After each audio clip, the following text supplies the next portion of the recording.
Hello buddies, welcome back to our Ponniyin Selvan audiobook. Let's continue the story from the previous episode. Vandiyathevan was surprised to see that only 3 people were engaged in a war of words. The crowds were shouting and booing at the debaters, and that created a lot of noise. Vandiyathevan listened to their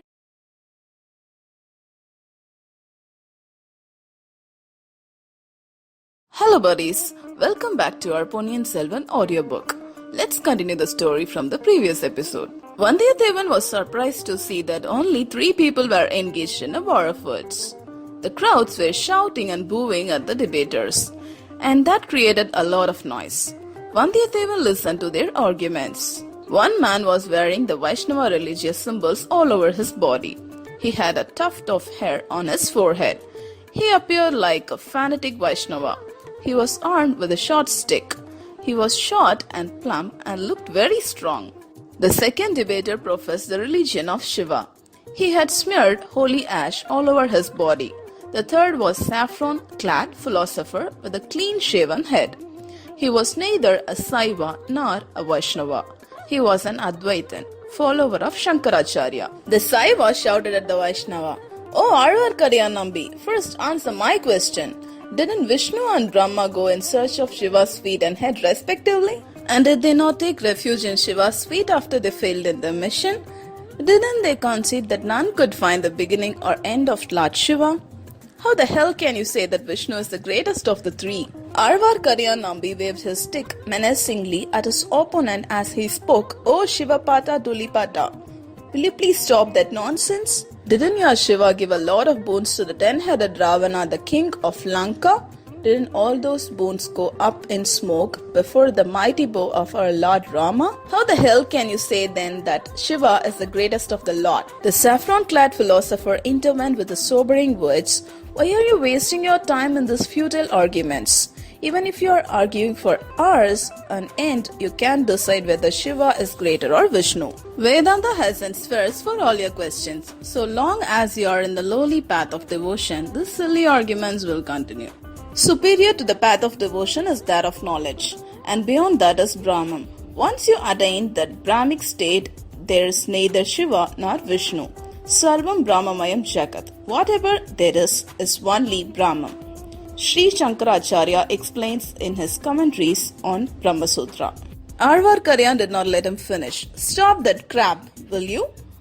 After writing elaborate philosophical commentaries on Bhagavad Gita, the Upanishads and the Brahma Sutra, your Shankara sang on my Lord. Bhaja Govindam, Bhaja Moodamade. Worship Govinda, oh you foolish mind." The Vaishnava stressed the word foolish and repeated it thrice. The crowd applauded the witty retort. The philosopher was furious. "You are right. I am a fool. Who but a fool would talk philosophy to a thick-headed idiot with a tuft on his head and stick on his hand? Oh sannyasi, this is no ordinary stick. This has the power to break your clean-shaven head should there be a need." The crowd hailed the Vaishnava's move. Aazhvarkadiyan aimed the stick at the philosopher's head. The philosopher shouted again, "Stop it, I say. Let the stick remain in your hand. Even if you are going to hit me with the damn stick, I won't be angry, nor will I fight with you. The one who beats is Brahman.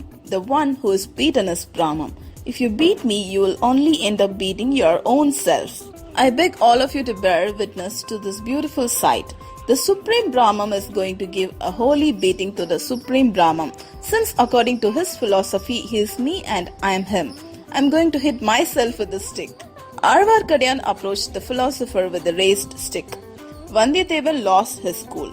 He wanted to grab the stick from the fanatic and thrash him with his own weapon. The philosopher merged into the crowd and vanished without a trace. The Vaishnava sympathizers hailed Aazhvarkadiyan's victory. That was a perfect knockout. Aazhvarkadiyan now turned to the only remaining foe. "Father Tulipata, shall we continue with the arguments, or you two are going to do the vanishing act like your philosopher friend?" "Me? Vanishing? No way. I'm not like your Lord Krishna who steal butter from the milkmaids and got bitten by them. What a shame. Your Lord Shiva carried sand in consideration for some sweets and was caned for his indiscipline and insubordination." Aazhvarkadiyan now came near Bhattar holding the stick in a threatening position. He was large and strong. The Saiva was lean and weak. The crowd soon divided themselves into two factions and were thirsting for a hands-on fight. Vandiyathevan wanted to put an end to all the foolishness happening in the name of religion. He came forward and shouted at the crowd. Okay buddies, I'm gonna pause this story here. Stay tuned for the next episode and thanks for listening.